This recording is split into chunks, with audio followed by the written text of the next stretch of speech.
Good afternoon, everyone, and thank you for joining us again for another one of our live stream series to help answer questions about the impact of the COVID-19 pandemic in our mountain towns and communities. Today, we're going to be looking at questions and talk about unemployment benefits and career development. My name is David Krause, and I am the editor of the Aspen Times and the leader of the editor group for Swift Communications, which has publications in Colorado, Utah, and California. We will be hosting this live stream for about the next 45 minutes, and we are pleased to be joined by three experts in the field. Jessica Valand, who is the director of the Northwest Workforce Area for the Colorado Department of Labor and Unemployment. Melanie Montgomery is the Employment First Coordinator with the Summit County Department of Human Services in Summit County, Colorado, so Breckenridge and Frisco area. And we have Brooke Porter-Coles, who is the Public Information Officer with the Utah Department of Workforce Services. The latest unemployment numbers were announced this morning, and in the past month, more than 22 million people in the United States have filed claims, including 5 million in just this past week. We've been collecting questions from our readers for our speakers, and we invite you to send questions on this feed, and we'll get to as many of those as we can for the last part of our session. If you are joining us via Zoom, I do ask that you hit your mute button now.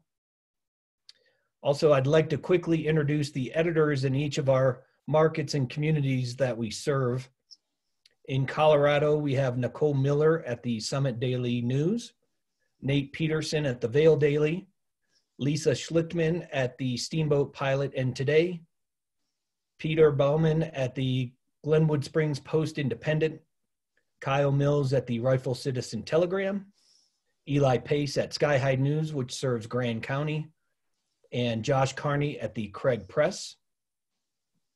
Working our way west, we have Bubba Brown at the Park Record in Park City, Utah.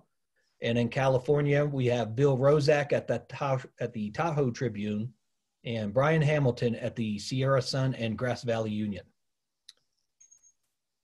And also working out in the Plains areas, we have a few agricultural publications, including editors Carrie Statham and Mariah Tibbetts at the Tri-State Livestock News and Farm Rancher Exchange, and Rona Johnson at the Fence Post.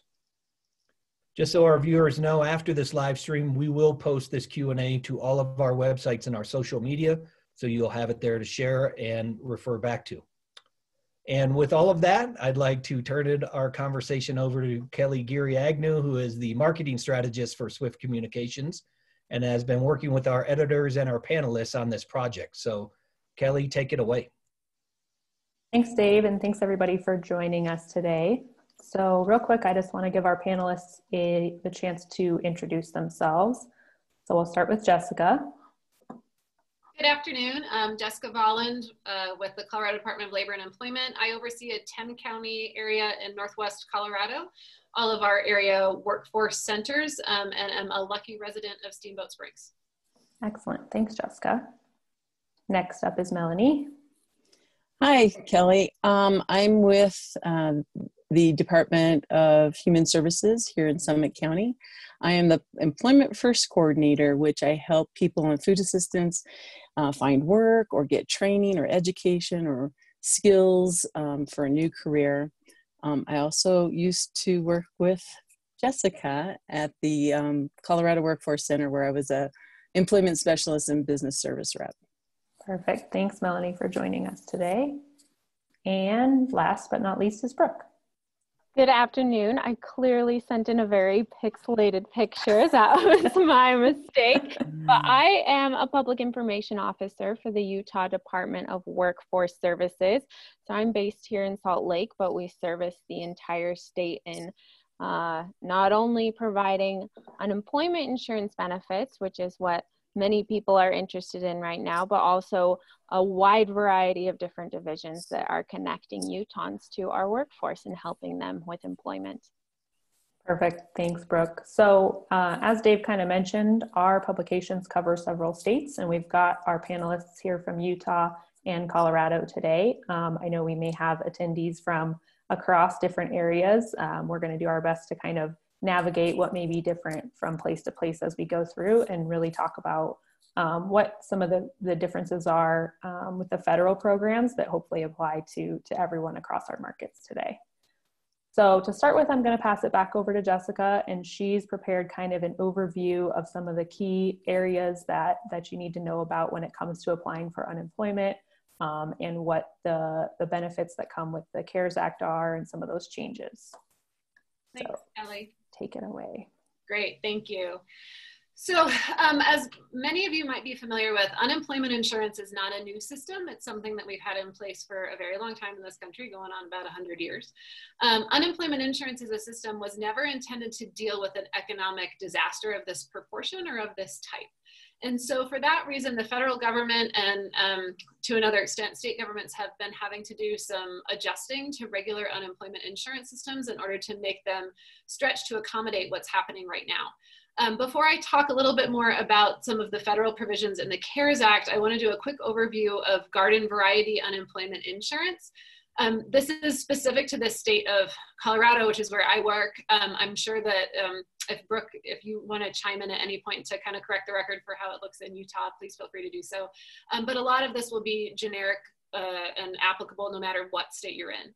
So the first thing to know about unemployment insurance is that in order to be eligible to receive it, you have to have been somebody's employee, which means that you received a W-2. So if you're a 1099 independent contractor, self-employed, sole proprietor, we'll talk in a moment about what's available for you. But in order to be eligible for unemployment insurance, you need to be an employee of someone. You need to have been unemployed or lost your job through no fault of your own. So if you quit or walk off the job, that doesn't make you eligible for unemployment insurance. It has to be through no fault of your own. That's important. In Colorado, you have to have earned at least $2,500 in a base period through earnings. The base period calculation in Colorado, there's two options for that, but generally speaking, if you think about 4 of the last 5 quarters, if you have at least $2,500 in earnings, that's going to be necessary to be eligible for UI. And then in Colorado, if you are working 31 or fewer hours per week, or you've had your salary reduced, you might be eligible for unemployment insurance. People who are still working and earning an income, it's a little bit trickier to figure out if you're going to be eligible for unemployment insurance. But generally speaking, I would say if what you're earning is less than half of what you're earning previously, it's worth figuring out if you're going to be eligible for unemployment. And there's some calculations to consider. A really important criteria for being eligible for UI is that you are able and available to go to work. And that's still true right now, at least in Colorado, even with the coronavirus. That's important to know.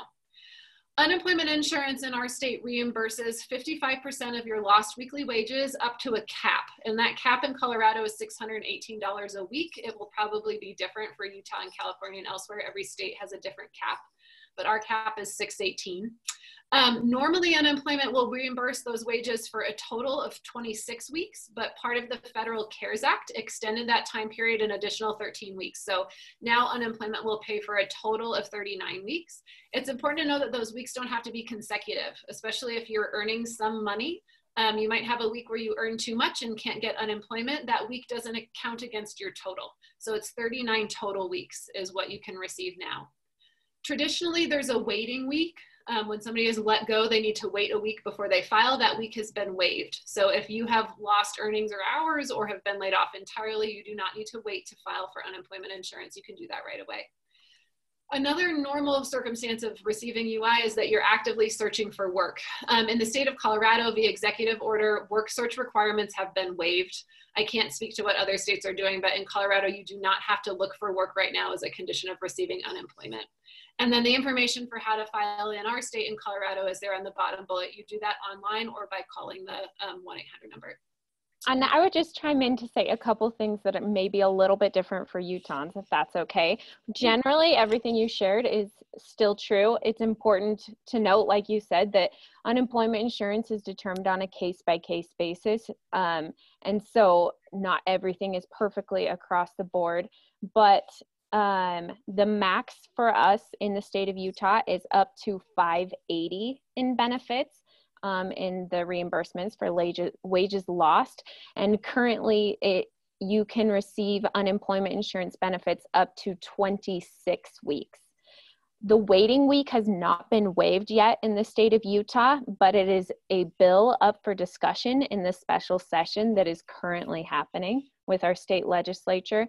And the work search requirement hasn't been waived, but nearly 90% of individuals who have filed an unemployment insurance claim right now in the state are considered job attached, which means that they do not have to complete a work search requirement because the expectation is that their employer will bring them back once the economy normalizes.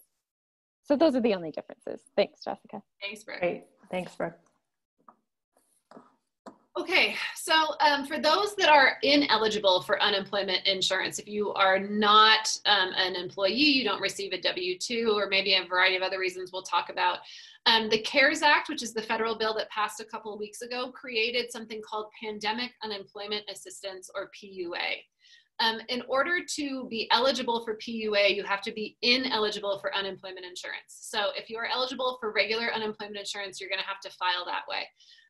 The PUA is for people who don't meet those eligibility criteria we just reviewed, and that includes those that are self-employed, have Schedule C or 1099, miscellaneous income, people who don't have sufficient work history in their base period. It also includes people who have exhausted a regular unemployment claim already this year. In Colorado, the maximum amount that you can receive pandemic unemployment assistance is 39 weeks. It is retroactive to the week of January 27th. So if you can demonstrate that you have lost earnings all the way back to January 27th, and you are deemed eligible for this, you can receive back payment that far back in time. The minimum benefit per the federal legislation has to be equal to half the state's average UI payment. So for Colorado, that would be a minimum of around $200 a week for a PUA payment. Colorado's system to receive these applications is not yet up and running. We hope that it will be functional by early next week, and the place to get that information, in addition to all of the Colorado media outlets that you're familiar with, is going to that coloradoui.gov website will be where you can file your claim. But as of today, the system to take these claims isn't yet up and running.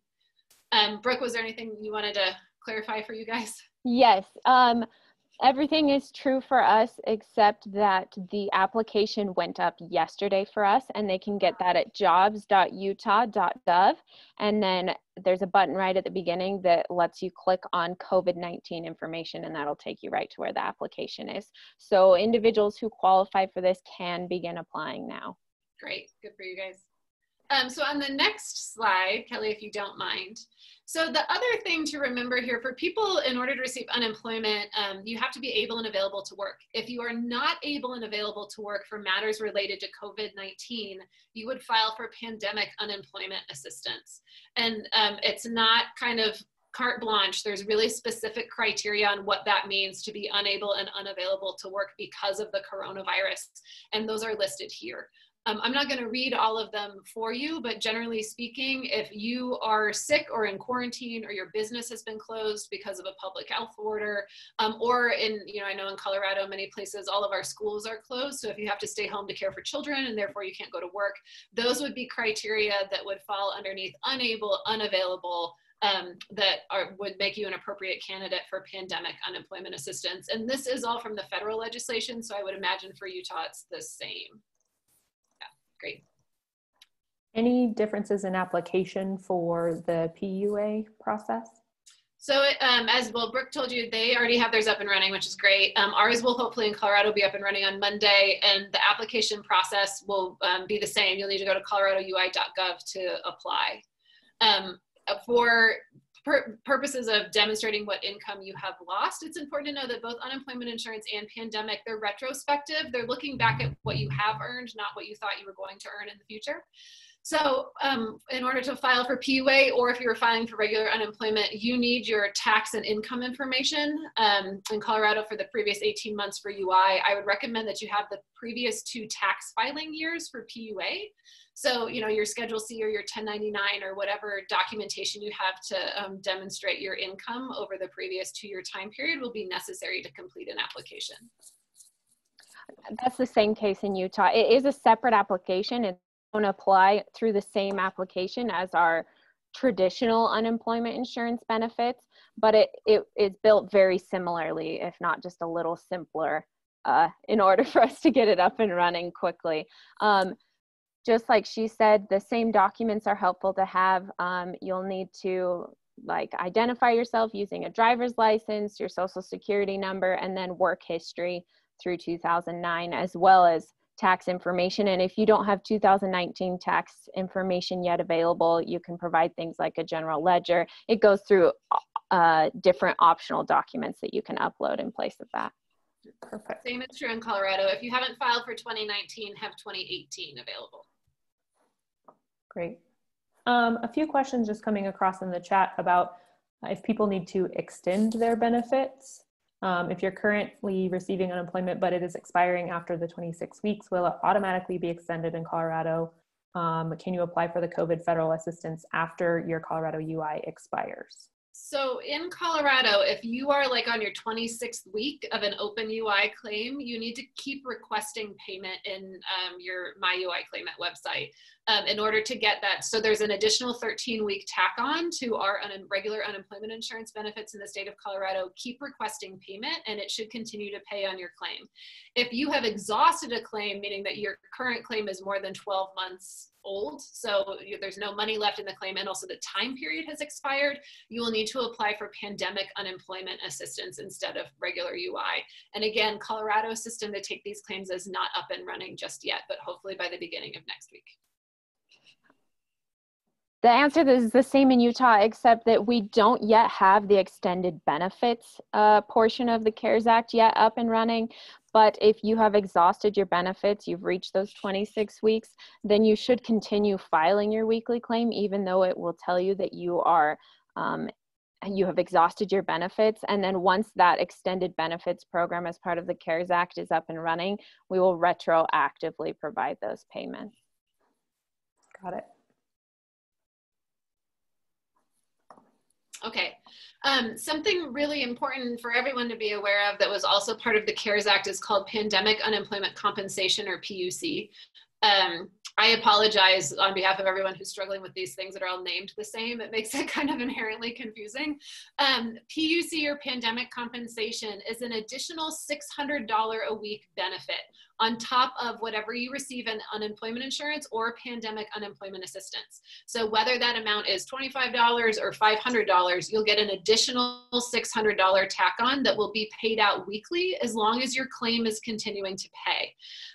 These benefits are retroactive to the 29th of March. Colorado system, again, to administer these is not up and running, but hopefully will be next week. The payments will be automatic in addition to receiving your PUA or your UI. So you'll get your claim amount and then you'll see $600 a week on top of that.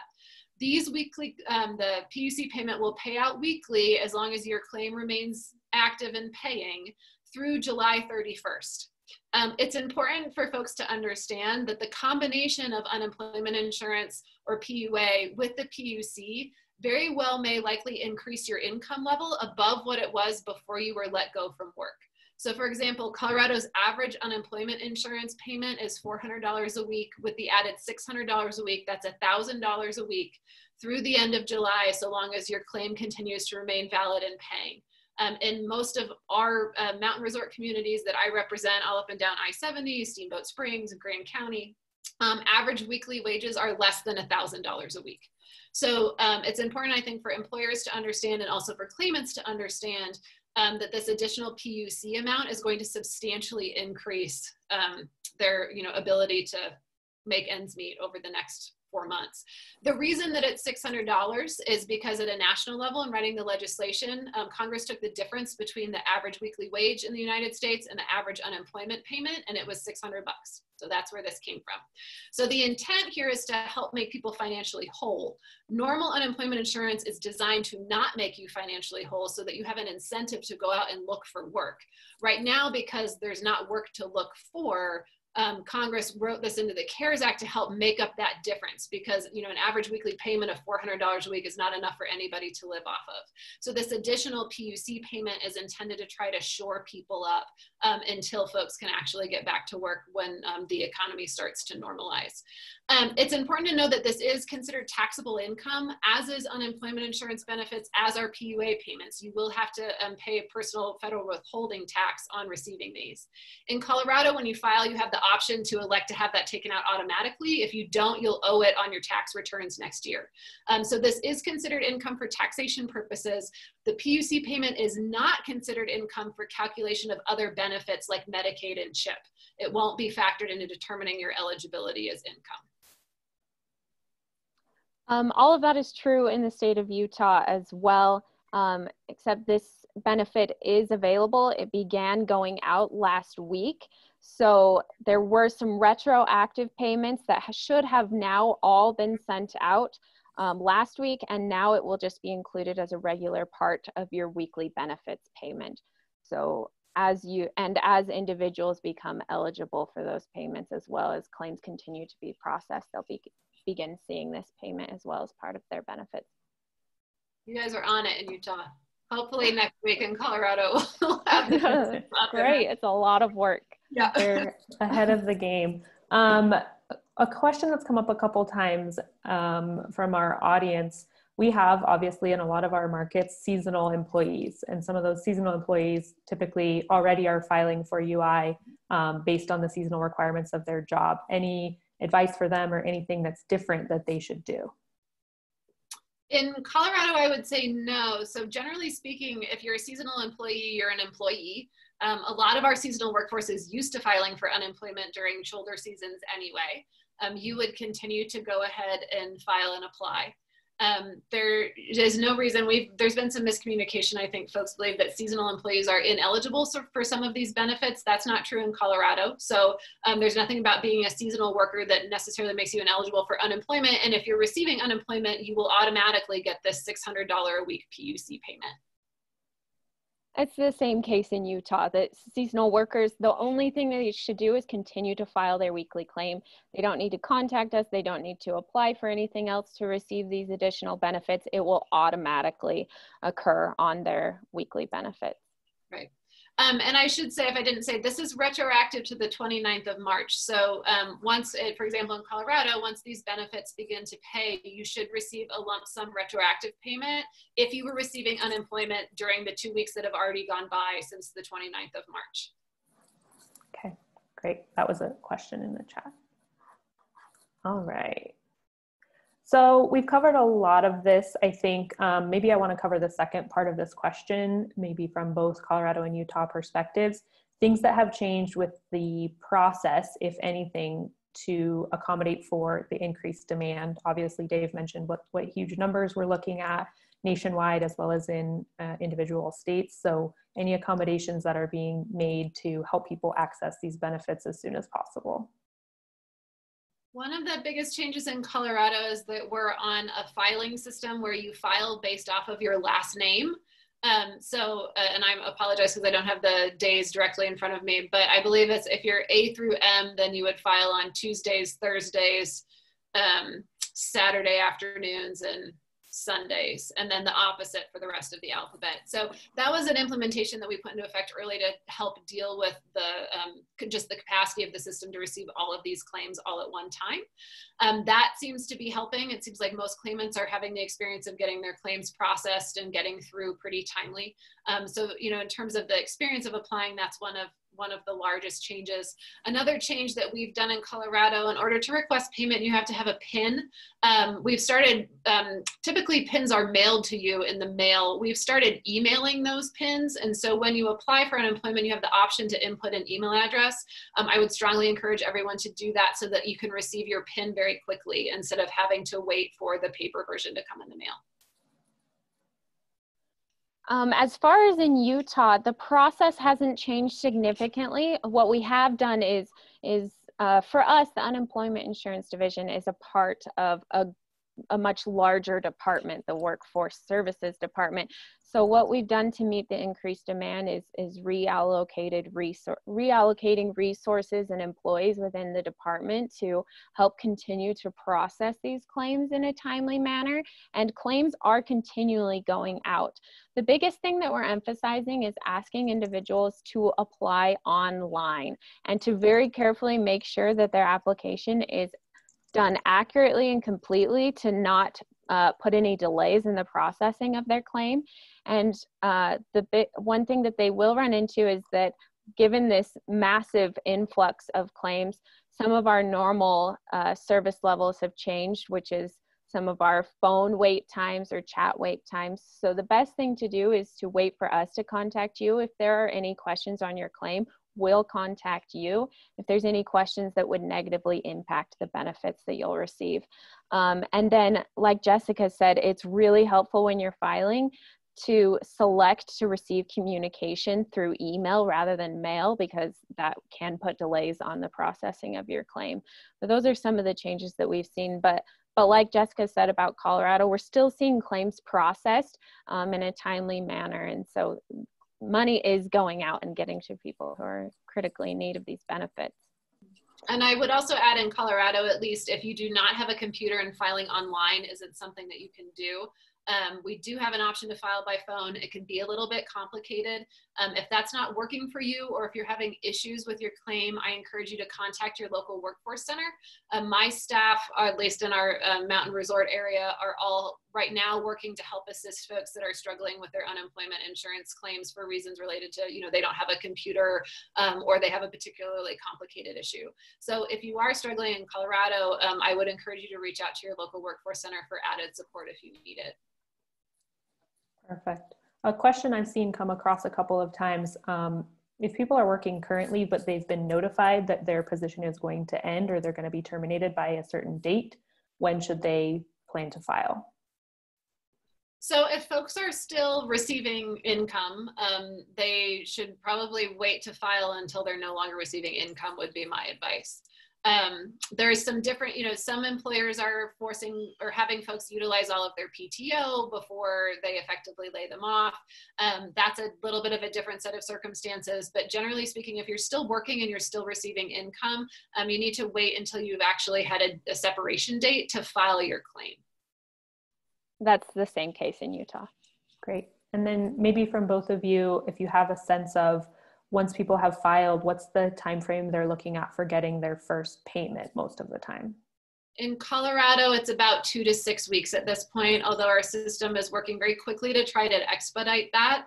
But just because of the demand and the volume, I think that that's a fair amount of time for people to expect to have to wait in order to receive payment.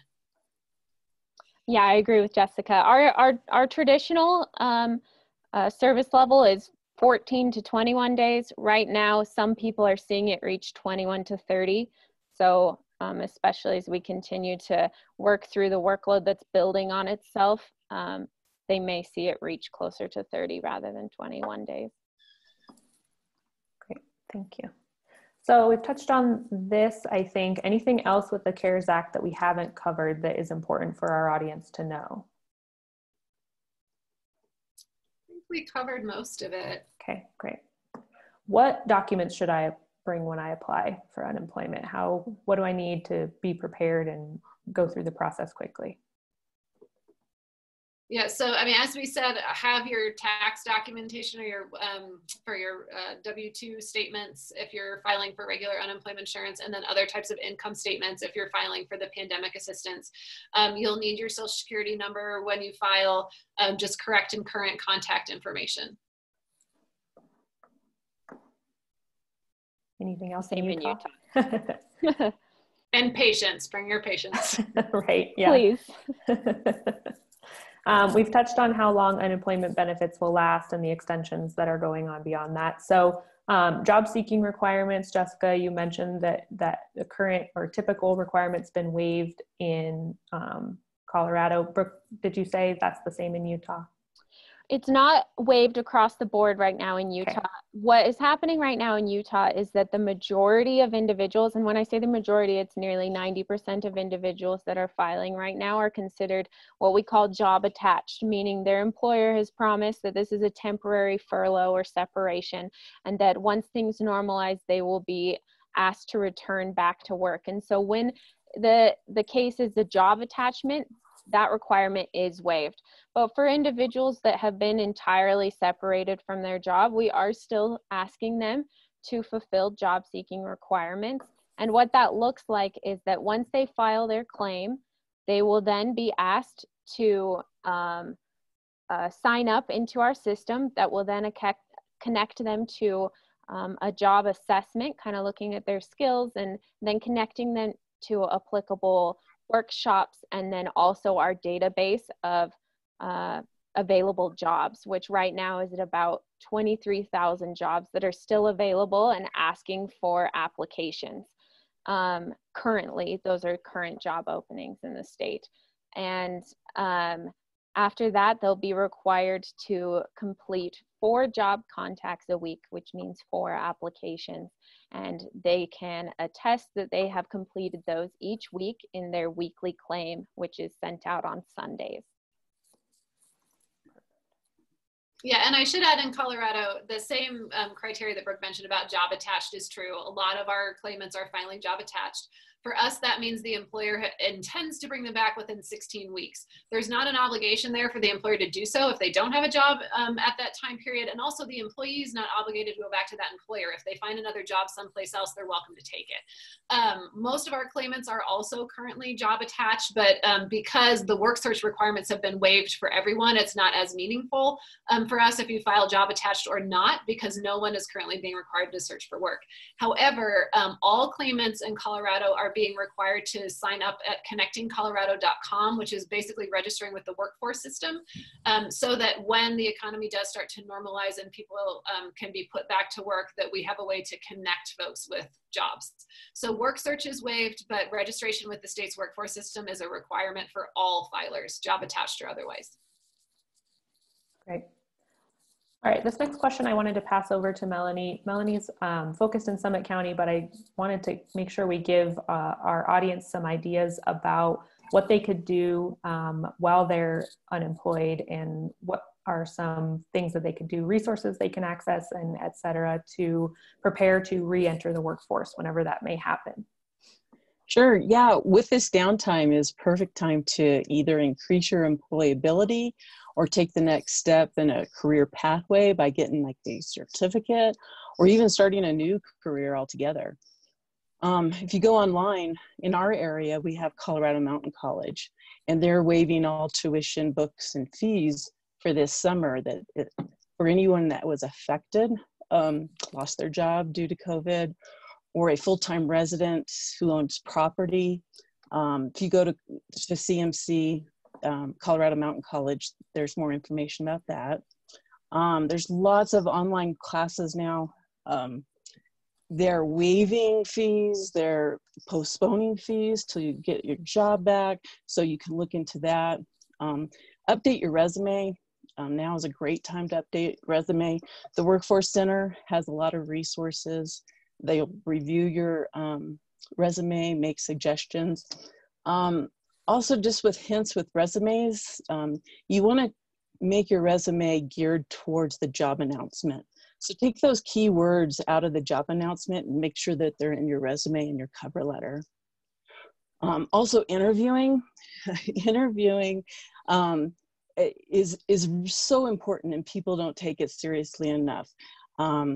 Practice, practice, practice interviewing. Learn what a STAR statement is. Just Google STAR statement and use that in your interviewing. I've just seen a lot of bad interviews that with just some practice would have been really good interviews. There's also locally in Summit County, there's a virtual job fair planned here on April 28th. You can go to KMST, the Mountain Facebook page to get more information about that. Also, mountaincareers.com. They're doing a 4-part virtual series about exploring your future and discover, design, and develop your career. So those are just some of the things that people can do in their downtime. Perfect. Thanks, Melanie. And we'll send out some links to some of those resources with the recording and slides from this webinar. Jessica, Brooke, anything that you would add to recommendations for people while they're out of work? Yeah, I would just reiterate that it is a great time to brush up on your resume and job search. Our workforce centers, as I mentioned, are all still fully functional. Staff are working remotely, but what our workforce centers do during normal circumstances when we're not helping to support the unemployment insurance crisis right now, everyone is still available to help you with resume prep, vocational guidance, looking for your next career. We have access to a lot of different kinds of assessments. All of those services are free of charge. And there are workforce centers across all of the Colorado communities that are represented on the call today. So I would encourage you to reach out and get information there. You can also search for jobs that are currently open at connectingcolorado.com. If you're interested perhaps in looking at jobs that could be done from home, whether for health reasons or just looking at location neutral, you can type neutral into the location field into Connecting Colorado and get access to the 13,000 different location neutral job openings that are available in the state of Colorado. So there are certainly still employers out there that are wanting to hire employees, whether that's physically on site. I think that most folks probably are aware that our essential businesses are often still hiring and in hot demand. So, grocery stores, home health care aides, nursing home facilities, those types of businesses in your local community are very likely to still be hiring and needing help, or check out those location neutral job offerings as well in connectingcolorado.com. The same is true in Utah as far as connecting to our employment centers, although in some cases that might need to be done virtually. And also just visiting jobs.utah.gov.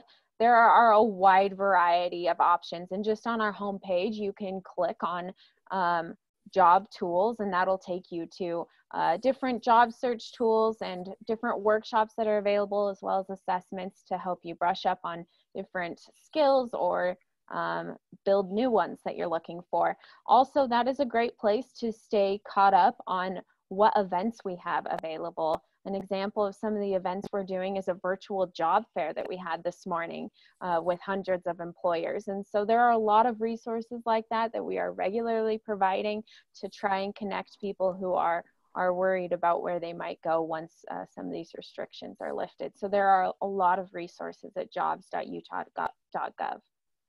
Great. Sounds like that a lot of really great stuff for people to take advantage of. Thank you. All right, I'm going to skip ahead quickly because we're getting a lot of audience questions and I want to make sure that we get to addressing some of them. So Dave, you ready with your audience questions that you want to have our panelists address? Yes, I think I am. Thank you. A couple quick notes. I did a little research while you guys were talking. In California, the maximum right now with the $600 bonus is $1,050 a week. They do have two COVID-related changes that they did. They dropped the 1 week requirement, and then they also dropped the work search requirement as well. So for those people in California who are watching, you can go to ca.gov to go to the Employment Development Department and apply there. Same thing, there's an online file. You can do that for California, so ca.gov for that. And then one question before we get started. In one of the slides, somebody noticed that the slide said reference 3.3 in the PUC slide says retro to 329, but I believe you said 129. Can you clarify that? No. Yeah, so the pandemic unemployment compensation, which is the added $600 a week, that is retroactive to the 29th of March. Okay. Pandemic unemployment assistance, which is UI for people who are ineligible for UI, that's retroactive to January 27th. So I totally understand, like the acronyms are so similar, it's very confusing. But that added $600 a week is only retro back to the 29th of March, and it expires on July 31st. Great. Good. I just wanted to clarify those two things. One question we're getting a lot of, and I don't think we hit on it too much, was independent contractors and people with 1099 income.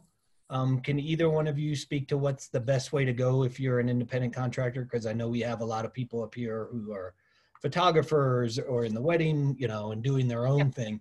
So what's the best course of action for self-employed and independent contractors? Yes, so that's the pandemic unemployment assistance. That's Great. Retroactive back to January 27th. In Colorado, the system to apply isn't up yet. Utah is on its game, and they already sounds like theirs is ready to go. But this is for people with any type of what we would consider irregular income, so non-W-2 income. It can also include earnings from like Airbnb or VRBO. You can input any type of miscellaneous income to compute your benefits for pandemic unemployment assistance, or PUA. And in Colorado, you will apply online at coloradoui.gov, but you're going to have to wait until early next week to be able to do that. Great. I would just add to that that if you are one of those individuals in Utah, then you would apply at going to jobs.utah.gov, and that application is up and available right now. And then also an important thing to note is that if you are already receiving unemployment insurance benefits, it means you are ineligible for PUA. So we don't want to get people who have a side gig that is a form of self-employment that is already receiving unemployment insurance benefits to apply for PUA, because they will be denied. So it won't be worth your time to submit that application. That's the same is true in Colorado. If you are eligible for unemployment, you have to file for unemployment. You can't choose, and you cannot receive both. So PUA is only for people who are otherwise categorically ineligible for regular unemployment insurance. And a helpful tool that we have in Utah to help people know which one they should apply for is if you go to jobs.utah.gov and go to the more information, or the COVID-19 information right from the homepage, one of the available links and resources that we have there is our Am I Eligible tool. And once they click on that tool, they will then input their social security number, which will then immediately, it's instantaneous, pull down how many wages they would be eligible for unemployment insurance benefits. If it says that they don't have any eligible wages, then that means they should apply for PUA, or the Pandemic Unemployment Assistance. If it gives them a dollar amount, then they should and have to apply for unemployment insurance, the traditional kind. They will be rejected if they are denied if they apply for PUA, because they have eligible wages under UI. So if I receive a W-2, I should apply for UI, correct? That's what I'm hearing, even if I also 1099 because I do something else on the side. Correct. Unless they are removed from employment with their W-2 because of COVID-19, meaning they have it. If they have COVID-19 and then they're not able and available to go to work, that's when they should apply for PUA. Okay, here's one kind of along those lines. What do you do if you work in two separate states? I worked the winter in Vail and previous to that in another state. Which state should you apply in? You should apply for unemployment insurance in whatever state you have the most earnings in over the past 18 months, roughly. So, you know, whether that's Colorado or some other state, wherever you've earned the most money, it's going to be in your favor to apply for unemployment in that state. You cannot receive UI from two states at the same time. So you should preferentially file in the state where you have more earnings. You'll have a larger unemployment insurance payment. That additional PUC payment is nationwide. And so if you're receiving unemployment insurance, let's say from Texas, you still will receive that additional PUC payment. The details might be different state to state in terms of how they do it and what their retroactive effective date is, but that is a federal provision. So that will cover you anywhere in the country if you're receiving unemployment insurance. Great. Next one, when you say retroactive, what if we're laid off prior to March 29th, but didn't file until beginning of April? Is it retroactive based on the filing date or the last date of work? So if you, let's say, for example, you were laid off in the end of March and you have not yet filed for unemployment insurance, but you're going to file tomorrow. When your unemployment insurance claim is approved, it will be approved back to the date you were separated or that you had those lost wages. So when you initially receive payment, you're going to get back pay. If that date, and then for all of, let's say, you know, if you file today, back to the 29th, you'll also receive an additional $600 a week in back pay for the weeks that have gone by back to the 29th, assuming your UI claim was valid for those weeks. So everything about unemployment looks, it looks backwards in time. It looks backwards at what you have earned. It looks back to the date that you were separated from your job. So if you have a claim that ends up being approved as valid, even if it goes all the way back to January 27th, you'll receive payment. The added $600 a week is only back to the 29th of March. So you won't, that's how far back in time you can receive the added $600. In Colorado, you shouldn't have to request that added $600. It will just come as a lump sum when your claim starts to pay out. The back pay will be as part of your claim. That's all true in Utah as well. Well said. Nice. Let's see, a lot of people are talking about filing, and I know we addressed this earlier, but filing and not hearing back. I filed on March 27th, but my report date was 4/12, but I have not seen a PIN. So Colorado we had some issues with our system because of the volume all at once. So there are people that are still awaiting their PIN. If you go to Colorado's website, if you go to coloradoui.gov, you have the option on there to click request a PIN. And if you input an email address, they will email you your PIN. That's the fastest way to receive a PIN if you haven't received one yet. If you filed more than 10 days ago, I would say at the most, and you don't have a PIN, you should utilize that functionality in the system to request it, because there was kind of a time period in there where the volume was really high and the system was not caught up, where folks are still awaiting their PINs. So that's the best and fastest way in Colorado to request a PIN if you haven't gotten one yet. Brooke, anything to add on that? No, I'm assuming that's a Colorado specific question because they get their PIN when they create their claim in Utah. Earlier. Great. Here's an interesting one. I'm being put on a reduction of hours type furlough. I will be working 1 week on, 1 week off. Do I still qualify for unemployment? And if tomorrow is my last day of work, would I apply tomorrow on my last day of work, or not until Sunday, the start of my actual unemployment week? And I know this kind of goes to offsetting the wages you lost, but do one of you want to talk about on again, off again, how that would look? I can say, so that's tricky and unfortunate. It would be better for UI purposes if your employer just cut you to half time, because in Colorado, to be eligible for unemployment, you have to have worked 31 or fewer hours for that week. And so if you're ping-ponging between 0 hours and 40 hours and 0 hours and 40 hours, you're going to have some really funky dynamics with your claim. So if you have the ability to talk with your employer about how they structure your furloughs so that you have more of an ability to apply for and then continuously receive unemployment, I think that would be to your advantage. Obviously, your wages, I'm assuming, has been cut in half because your hours have been cut in half. You still are eligible to file for unemployment, but it's not an ideal way for your employer to structure it. In Utah, what that would mean for you is that you can file for unemployment insurance, and you should do so. If you have an exact end date, just do it now as soon as you can. And then what that will mean is you need to file your weekly claim every single week, even the weeks that you worked. And the weeks that you're working at your normal hours, you will not receive a benefit. And then the weeks that you don't, you will receive a benefit. We're at 47 minutes, but this is such a good conversation. Could we go for like 10 or 15 more minutes, go for a full hour? Is everybody up for that on the panel? That's fine with me. Melanie, I've got one for you. It said you mentioned creating a resume. What are some of the best resume tools out there, and how do I build a resume that will stand out? Oh, that's a great question. A lot of times, like the old way of putting in a job, like what do you want in your resume?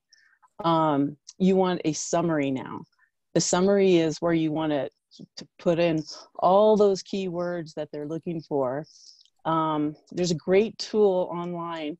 And I think, Kelly, did you say you're going to post these links? Yeah, we will post all the links that we've talked about. It's It's called resume-resource.com. They have tons and tons of occupational resumes that you can see what an kind of an old-fashioned resume looks like and what it should be looking like now. You want to have all your skills up in front, and you want to have that summary filled with keywords that were in the job announcement. Great, that's awesome. I'm just kind of scrolling through because we've hit on some of these, but we've had some other ones. That's a long one. Let's see. As an employer in Colorado, we need employees available, but we are not able to get them full-time work. We want our people to work as much as possible, but most of our employees cannot survive on the current workload. What's the best thing to tell my employees? So one of the things that's happening right now in Colorado, we have a lot of businesses that are applying for the Paycheck Protection Program. Several that have already received a loan. I'm not going to get into the details of that, but loan forgiveness on that program is tied to maintaining your payroll levels. You know, the same basically level of payroll this year compared to the same time period of the previous year. What's happening here is that a lot of our resort communities have already let people go. They've laid them off, and now they're trying to bring them back to maximize their loan forgiveness through PPP, and running into employees that don't wish to return to work. And that could be for a variety of reasons, but remember that I said in Colorado in particular, a lot of our workforce is likely to make more money being laid off than they were going to work. If you're an employer who's trying to figure out what's the best way to maximize the financial well-being of your employees during this time, in all likelihood, laying them off is going to be better for them financially than trying to keep them at work at reduced hours. As mentioned, you can earn and receive UI in Colorado, but the amount of time you can actually work is pretty limited. And going over that amount will shut down your UI claim, which means you lose your UI benefits plus that $600 for that week, which is a pretty significant loss for a worker to take. So, you know, the math on that in Colorado is that if you're earning, if you previously were grossing less than around $55,000 a year, you're probably going to make as much or more money being unemployed than you were being employed. So, you know, business owners, I think, need to be aware of that dynamic if they're trying to bring folks back on, and really try to find a way for their workers to benefit from the UI plus this $600 PUC payment, if at all possible, while still trying to, you know, keep your business intact, whatever you're able to do now at, you know, reduced capacity or reduced demand. It's a very dynamic set of circumstances, and it's very challenging for a lot of businesses. I'm talking to employers pretty much all day, every day. In Colorado, in these communities represented here, you're welcome to reach out to the Workforce Center, and they will get you in touch with myself or some of my business services team to talk with you about what those options are for your workforce. Brooke, anything to add there? The only thing I would add is that if an employer does offer you employment at your regular hours and your regular pay, and you choose to not go back, that is then considered a quit, and that will make you ineligible for benefits. So if it is returning to your full employment and not at a reduced pay, then you need to accept that, even if you would be making more on the benefits. That's an important thing to note for individuals, as well as that begins to start happening when things begin opening back up again. Yeah, being able and available, go to work. And then one of the conditions for UI, and in Colorado, I'm sure it's the same in Utah, when you go into claim payment, you'll be asked, did you refuse an offer of suitable work? And if you say that you refused an offer of suitable work, then your claim will become invalid. You won't receive it. We are getting a lot of questions in our workforce centers from employees that are being asked to come back, but to do work that they're not sure meets the definition of suitable. We've had somebody contact us and say their boss wants them to come back and babysit their children because they're going to be paying their wages. So if there is a discrepancy in terms of, you know, what you as an employee think is suitable and what your employer is trying to offer, that's a decision for an unemployment insurance adjudicator. They'll make that determination on if you had the right, so to speak, to refuse that job for factors of suitability. But Brooke is absolutely right. A condition of receiving unemployment is that you accept an offer of suitable work when is it presented to you. So Yeah, we've gotten a few questions about that. Actually, it's interesting because people are, my company is now, we're all getting these PPP loans. My company is now being able to take me back up to full-time, and they're saying, my employer is applying, am I allowed to request unemployment again after I get that loan? So to your point, you got to take the job offer, right? If I hear that correctly, or those hours. Let me go through a couple more and then we'll wrap it up. Again, I want to thank our panelists for doing this. It's just, there's been a lot of good questions from our readers. So many, I'm just trying to scroll through we're over almost 300 questions right now. So here's one in Colorado. How many hours can you work or not to still claim UI and CARES? I think we hit that, Jessica. Yeah, 31 hours a week or fewer to be eligible to file a claim as a general guideline. But keep in mind, if you are still earning income, there's a calculation for that on how much money you can earn based off of how large your claim is. And it's going to be different for every person based off of how much you earn. But in general, if your hours have been reduced to 31 or fewer, it's worth looking into if you're eligible for UI. Great. And again, the 2 jobs things, I've been furloughed from both jobs, but if I go back to work at one of the jobs, would I be able to still continue to file for unemployment for the second job? Yes. In some Yes, fashion. you should be able to. Yeah. Okay. And let's see. Here's one. It kind of gets into the taxes. No, sorry about that. Let's switch over to this. The majority of my earnings are 1099, but I do have a part-time W-2 job accounting for about 1/3. What should I apply for? So as Brooke said before, if you have enough W-2 earnings to file for UI, you're going to have to file for UI. So it kind of depends on how much you've earned from that part-time job. In Colorado, if you earn more than $2,500 over an 18-month time period, then you're going to need to go through unemployment insurance, even if your miscellaneous 1099 income is more. Okay. We've gotten asked that question a lot in Utah, and we understand the confusion. I mean, this is a complex program with new programs being added on at the federal level. And for most people right now, this is their first time interacting with unemployment insurance on top of that. So we understand the confusion. The best thing to do in that scenario is to use that Am I Eligible tool that I mentioned that's available at jobs.utah.gov, because that will tell them immediately if their earnings on that W-2 are enough to make them monetarily eligible for unemployment insurance, because if they do meet that threshold, then that is what they will be required to apply for, and they won't be eligible for PUA. And in Colorado, you would Google Colorado Benefit Calculator to make that same determination. Great. Let's do one more. Brooke, this is for you in Utah, and we've had a couple of these. The link only takes me to the job page. I was told I was ineligible for unemployment. If I need to refile via the pandemic because I'm self-employed, the link is not allowing me to do that. Did you address that earlier, or how are we at?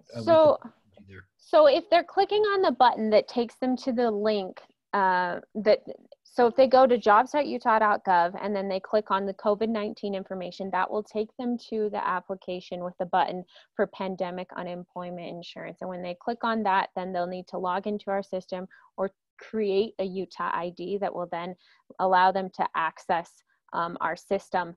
And I know initially there may be some job search elements. They need to register for that then plugs them into the system. Great. Well, I think with that, let's wrap it up. We've gone a little over, and that's just been a great conversation. I want to thank Kelly for moderating, Melanie, Brooke, and Jessica for joining us today. Again, this will be taped. We're recording this, and we'll make it available on replay for all of our local paper websites. I think the key out of this is really be patient, but get your information in there and have it ready to go. You can certainly reach out to any of our panelists. As Kelly mentioned, we will have this up and we'll have a link to all the resources for everyone. If you can't find something, please feel free to reach out to the editors in your city of our newspapers and online sites. pretty easy to find. We will be back next Thursday with another live stream to bring in a conversation about how the pandemic is affecting our communities. Again, I'm David Krause from the Aspen Times, along with Kelly Geary-Agnew with Swift Communications. We thank you for joining us today. Stay safe and stay healthy. Thank Thanks, you. everyone. Thanks.